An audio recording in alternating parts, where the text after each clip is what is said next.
श्री सद्गुरु महाराज की जय। श्री सद्गुरु महाराज की जय। श्री सद्गुरु महाराज की जय।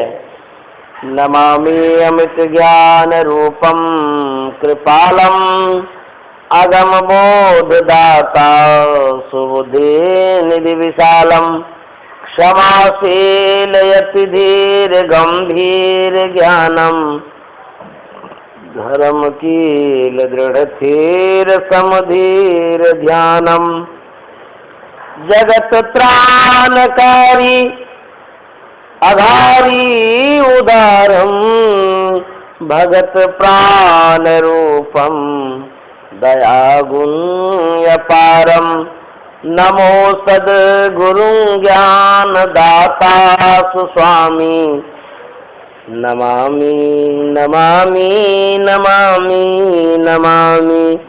श्री सद्गुरु महाराज की जय। अव्यक्त रूप में परमाराध्य सद्गुरु महाराज, उपस्थित सत्संग प्रेमी महान भाव माता एवं बहनों, अभी हम लोग सत्संग योग से पाठ सुन रहे थे। प्रथम वेद मंत्र सुने, पश्चात संतवाणी श्रवण किए। हम लोगों का अहोभाग्य है जो कि गुरु महाराज के ज्ञान को सुन रहे हैं, नहीं तो यह ज्ञान सुनने को नहीं मिलता है।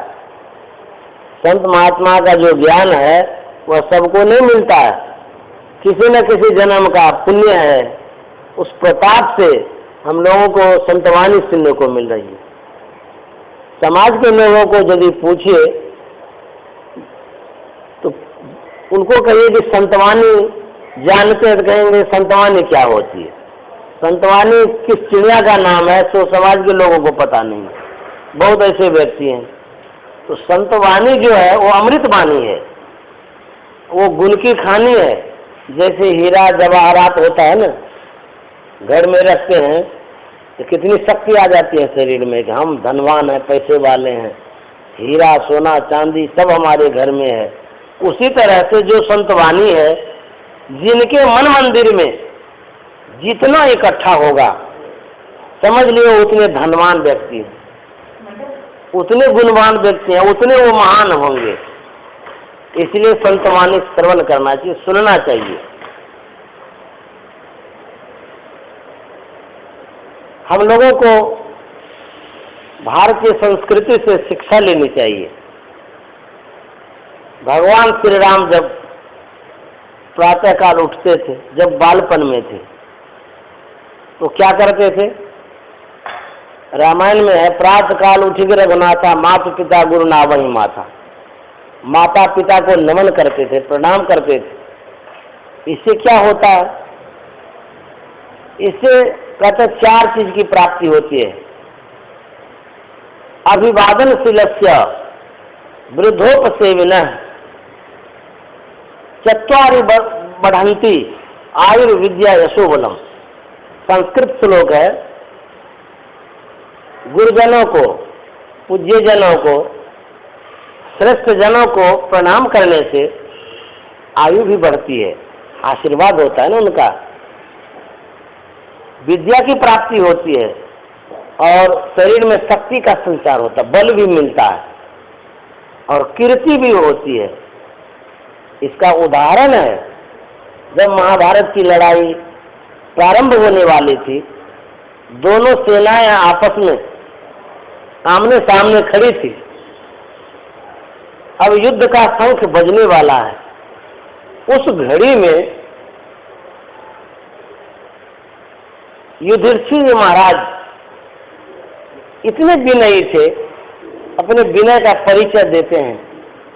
उस महाभारत युद्ध के दौरान में उनके मन में सूझा, हम जिस प्रतिद्वंदी से युद्ध करने जा रहे हैं वो तो हमारे सगे संबंधी हैं, चाचा ताऊ गुरुजी हैं, दादाजी हैं, सब तो अपने ही हैं। तो मेरा धर्म कहता है कि श्रेष्ठ जनों को प्रणाम निवेदित करना, उनसे आशीष ले लें। युद्ध का जो भी परिणाम हो, कम से कम आशीर्वाद तो ले लें। आशीर्वाद लेने में क्या है?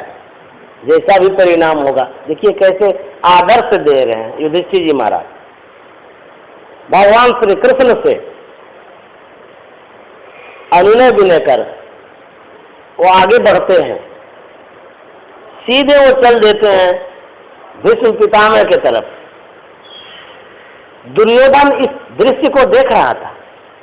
दुर्योधन के मन में हुआ कैसा ये कायर है, अभी तो युद्ध प्रारंभ भी नहीं हुआ है, हमारी इस विशाल सेना को देख करके डर गया है, हमारे शरण में आ रहा है। दुर्योधन भीष्म पितामह से कहता है कि दादाश्री युधिष्ठिर तो हार गया, ये हमारे शरण में आ रहा है डर के मारे। भीष्म पितामह कहता है अरे बुद्धिहीन, ऐसा नहीं हो सकता है, युधिष्ठिर कायर नहीं है, डरपोक नहीं है, कोई न कोई कारण है जो यहाँ आ रहा है, तुम चुप रहो देखो खाली। युधिष्ठिर जी महाराज सीधे चले गए भीष्म पितामह के पास, दादा श्री के चरणों में प्रणाम निवेदित करते हैं।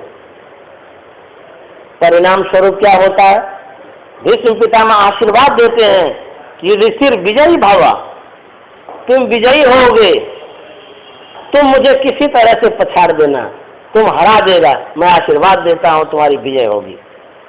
देखिए सिर्फ प्रणाम किए हैं, जबकि विपक्ष में है दोनों, एक दूसरे के विपरीत हैं, फिर भी अभिवादन करने से क्या फल मिलता है वो बताना चाहता हूं कि देखिए प्रणाम निवेदित किए, आशीर्वाद दे दिए कि तुम्हारी विजय होगी। दुश्मन भी रहेगा यदि प्रणाम करेंगे, भले वो मुंह से नहीं बोले लेकिन हृदय से जरूर आशीर्वाद निकलेगा, क्योंकि एक प्राकृतिक देन है, नेचुरल चीज है, इस शरीर के अंदर में भरा हुआ। प्रणाम करते ही दिल पिघल जाता, मन पिघल जाता, आशीष निकल जाता। इसीलिए हम लोगों को बच्चे का संस्कार बनाने के लिए, नहीं यहाँ ऊपर बैठिए, सुनिए ना, आप ऊपर आइए ना, नहीं अच्छा नहीं लग रहा, आइए नहीं रहा कैसे बैठ इतने सरल हैं, सीधे हैं, ये तो प्रणम में है। सही में बुजुर्ग कहते थे प्रभु जी हैं, ऐसे विनयशील पुरुषों का अनुकरण करता है लोग सब। तो बच्चों को अभिवादन करने के लिए शिक्षा दी जाती है, स्कूल में भी दिया जाता है, घर परिवार में भी देते हैं। हमारे बच्चे सभ्य बनते हैं माता पिता के कारण। माता पिता जितने सभ्य होते हैं बच्चे पर छाप पड़ती है, बच्चा भी वैसा ही बन जाता है। इस घर का वातावरण इतना सुंदर है, ये किनकी देन है, प्रभु जी की देन है। सब इनके अनुसार सब ढलते हैं, चलते हैं। स्वर्ग सा सुंदर घर है, विचार इतना उत्तम सबका क्यों हो रहा है, इनके जो गार्जियन है वैसे ही है। विनय से सब कुछ मिलता है।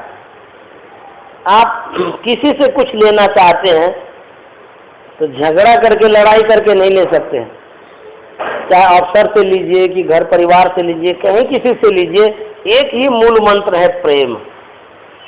प्रेम से आप कुछ भी ले सकते हैं, पूरा सब चीज दे देगा लोग, समर्पण कर देता है। जब मन प्रसन्न हो जाता है व्यक्ति क्या नहीं देता है, सब कुछ दे देता है, लुटा देता है प्रेम के बल पर। जहाँ प्रेम हो जाता है वहाँ संपत्ति की कहीं कोई कमी नहीं रहती है। इसीलिए गुरु महाराज कहते थे आपस में प्रेम बना के रखना चाहिए। प्रेम एक धागा है, एक एक व्यक्ति का प्रेम एक एक धागा है। उस धागा को यदि एकत्रित किया जाता है तो देखिए कपड़ा बन जाता है, उसी कपड़ा से हम आपका इज्जत ढका जाता है। यदि एक एक धागा को अलग कर देते हैं अर्थात प्रेम में भिन्नता हो जाती है, फूट हो जाती है, एक एक धागा अलग हो गया तो धागा हमारी इज्जत को नहीं ढक सकता, कपड़ा इज्जत को ढक सकता है। कपड़ा बना कैसे, धागा के मेल से बना है। उसी तरह से प्रेम के विशेष संगम से, मिलन से, मेल से पारिवारिक कपड़ा बनता है जिससे कि इज्जत हमारा ढका रहता है। आपस में गुरु महाराज कहते थे मेल से प्रेम से रहिए। यहाँ भी सब आपस में इतने प्रेम मेल से है, बहुत आनंद होता है। इतना बड़ा यज्ञ हो गया, देखिए गुरु महाराज की क्या कृपा, सब मिलजुल करके सेवा करते थे, सब लगे रहते थे सेवा में। इतना सेवा किए कि सब थक गए, परेशान भी हो गए, जी जान लगा दिए थे उसके लिए। इसी का नाम है प्रेम मेल। ऐसा ही प्रेम मेल होना चाहिए। तो जब विनय होती है, जहाँ विनम्रता होती है, वहाँ सब कुछ मिलता है। महाभारत की लड़ाई के पूर्व दुर्योधन श्री कृष्ण के पास संवाद भेजता है कि मैं आपसे कुछ निवेदन करना चाहता हूँ, कुछ बात करना चाहता हूँ। उसी समय अर्जुन भी भगवान श्री कृष्ण के पास संवाद भेजता है कि मैं आपसे मिलना चाहता हूँ, कुछ आपस की बात है। तो भगवान श्री कृष्ण दोनों को समय दे दिए, एक ही तिथि मिल गई। इधर भगवान श्री कृष्ण क्या करते हैं, सोने का कुर्सी बनवा लेते हैं दुर्योधन के लिए, क्योंकि समधी साहब थे, भगवान श्री कृष्ण के समधी थे दुर्योधन। उनके लिए सोने की कुर्सी बनवा दिए। अर्जुन तो भगत था, श्रद्धालु था, उनके लिए कुछ भी नहीं बनाए। दुश्मन को कुर्सी पर बैठाना चाहिए। जो भगत होता है उसको कहीं दे दीजिए, उसको दुख नहीं होगा। जो अपना आदमी होता है वो कहीं भी बैठ जाएगा, कहीं भी खिला दीजिए, कुछ भी, कोई बात नहीं है। तो दुर्योधन भगवान श्री कृष्ण के विपक्ष में था, भगवान कृष्ण को देखना नहीं चाहते थे। तो दुर्योधन के लिए कुर्सी लगवा दिए। उस तिथि में, उस दिन क्या किए, भगवान श्री कृष्ण अपने पलंग पर चादर ओढ़ करके लेट गए। सोच लिए अब आने वाले हैं, तो लेट गए। तो सबसे पहले दुर्योधन आया, तो देखता है कि भगवान कृष्ण लेटे हुए हैं और कुर्सी पर नजर गई। तो उनके मन में हुआ कि समधी साहब मेरे लिए व्यवस्था किए हैं। तो झट से गए, सिरावन की तरफ कुर्सी थी, बैठ गए। एकदम बहुत प्रसन्न हो गए, सोने की कुर्सी लगा के दिए हैं, मेरे समधी साहब बहुत अच्छे हैं, मेरा बहुत सम्मान कर रहे हैं। बस उसी क्षण अर्जुन भी आया। अर्जुन देखता है भगवान श्री कृष्ण सोए हुए हैं, पैर के तरफ प्रणाम करके बैठ गए नीचे में। दुर्योधन देखा अर्जुन नीचे बैठा है। दुर्योधन कहता आखिर कोई बेवकूफ ही है, कितना गधा है। अरे समधी साहब के आए हैं, देखिए नीचे में बैठा हुआ, हमारे लिए देखिए कुर्सी लगी है, हम कुर्सी पर बैठे, कम से कम खड़ा रहना चाहिए इनको। ये बेवकूफ का बेवकूफ ही रह गया, एकदम भोला भगत बन गया, नीचे में बैठ गया। दुर्योधन सोच रहा है, अर्जुन तो श्रद्धालु था, उनको क्या नीचा ऊपर कुछ भी नहीं। भगवान श्री कृष्ण चादर उठाते हैं, तो जो सामने में रहेगा उसी को पहले देखेंगे कि पीछे देखेंगे। तो सामने में अर्जुन था। भगवान श्री कृष्ण कहता अर्जुन क्या समाचार है, कैसे आना हुआ। दुर्योधन झट से आ गया सामने, बोले भगवान पहले तो हम आए हैं, आप उनसे पूछते, पहले हमसे पूछना चाहिए। भगवान श्री कृष्ण कहते अरे हम तो पहले अर्जुन को देखे हैं, तो जिनको पहले देखेंगे उन्हीं से न पूछेंगे। बेचारे चुप हो गए। वो अर्जुन से कहते हैं कि क्या बात है, क्यों आए आप। बोले भगवान अभी तो युद्ध होने वाला है, आपस में दोनों भाई की लड़ाई होगी, मैं आपसे सहयोग चाहता हूँ, मुझे सहयोग चाहिए आपका। भगवान श्री कृष्ण अर्जुन से कहता है कि देखो जी, मेरे दाऊ जी बोल के गए, बलराम के लिए बोले, भाई साहब के लिए, बड़े भाई थे, मेरे बड़े भाई दाऊ साहब बोल गए कि आपस में दोनों का युद्ध होने वाला है, इसलिए तुम किसी के पक्ष में मत रहना, क्योंकि दोनों तो अपने ही हैं परिवार के, तुम किसी के साथ मत लड़ाई करना। बोल के चले गए हैं, इसलिए मैं किसी के पक्ष में नहीं लड़ूंगा, चाहे कोई भी रहे। अब अर्जुन का दिल दहलने लगा, बाप रे बाप ये क्या हो गया।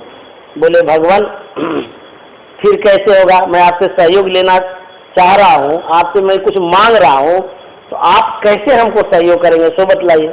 बोले हाँ एक उपाय है, वह उपाय यह है कि एक तरफ मेरी नारायणी सेना रहेगी, एक तरफ मैं रहूंगा, और मैं निहत्था रहूंगा, कोई अस्त्र नहीं उठाऊंगा। यदि इन दोनों में से तुमको कोई पसंद हो, नारायणी सेना लेना चाहता हो या तुम हमको लेना चाहता है, दोनों में से जो पसंद हो सो ले लो, मैं लड़ूंगा नहीं, युद्ध नहीं करूंगा, सिर्फ साथ में रहूंगा।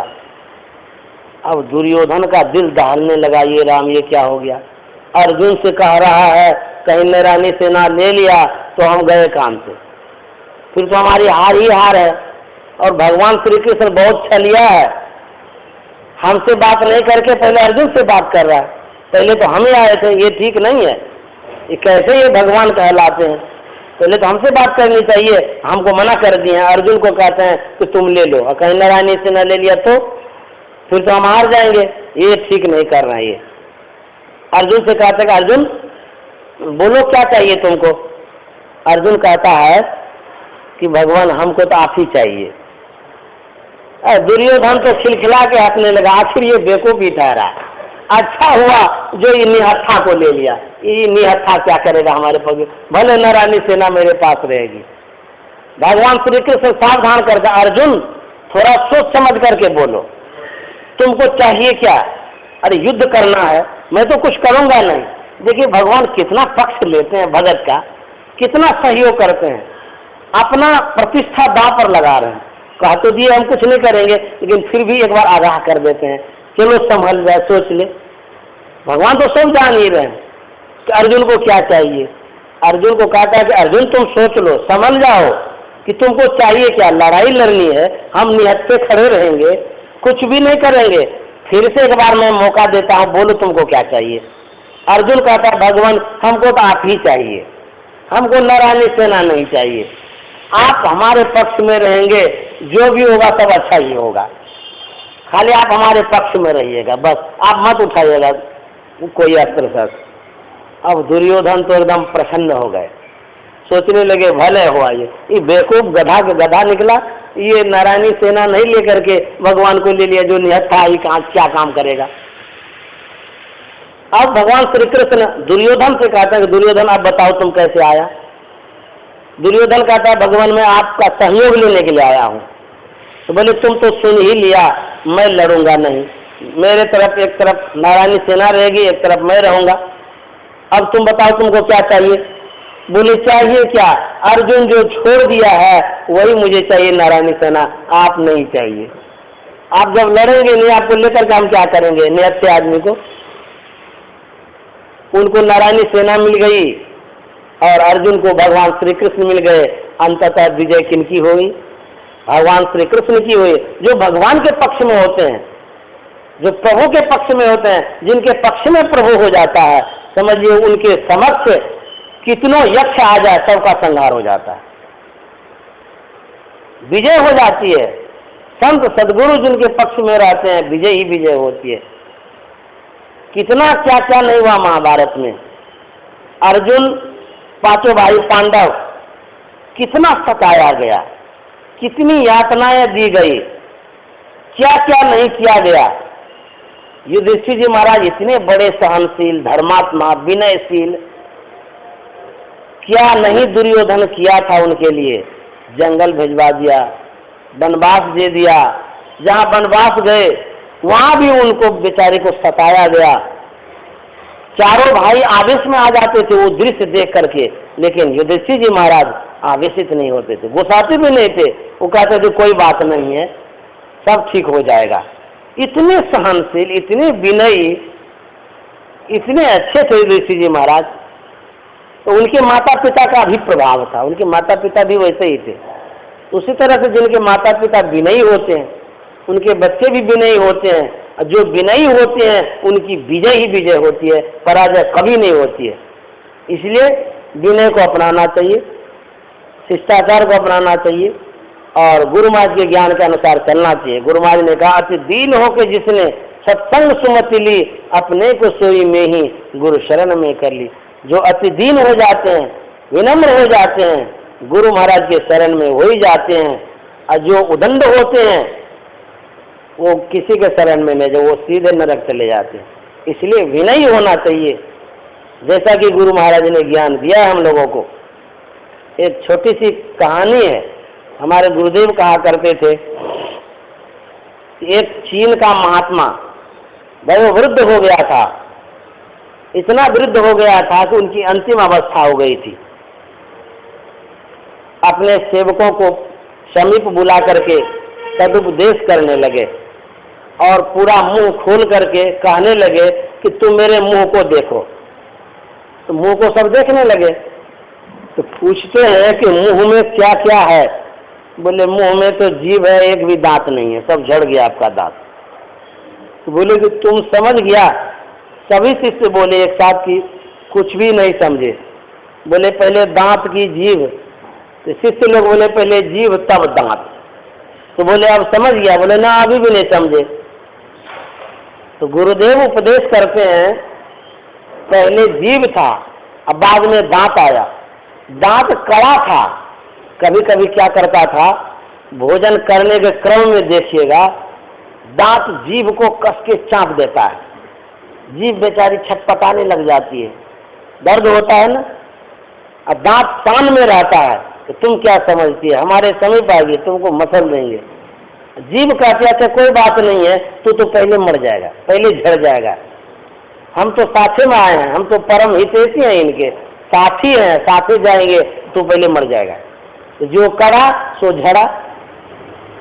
जो कड़ा होता है, जिनके अंदर में उदंडता रहती है, वो झड़ जाता है, पहले चला जाता है संसार से। जिनके अंदर विनयशीलता रहती है, जो विनम्र होते हैं, वो दीर्घायु होते हैं, उनके शरीर में शक्ति भी होती है, आत्मबल भी होता है, लंबी आयु होती है, उनकी कीर्ति भी होती है।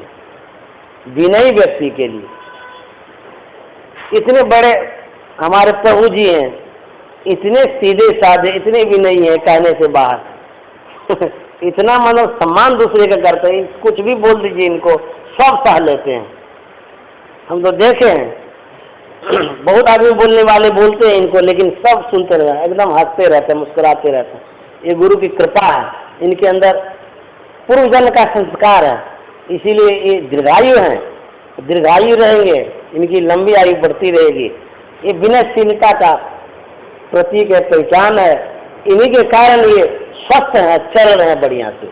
गुरु महाराज की कृपा हो, उनकी शादी के सालगिरह बढ़िया से संपन्न हो गया और इनका माता जी का स्वास्थ्य बढ़िया रहे, सबल रहे,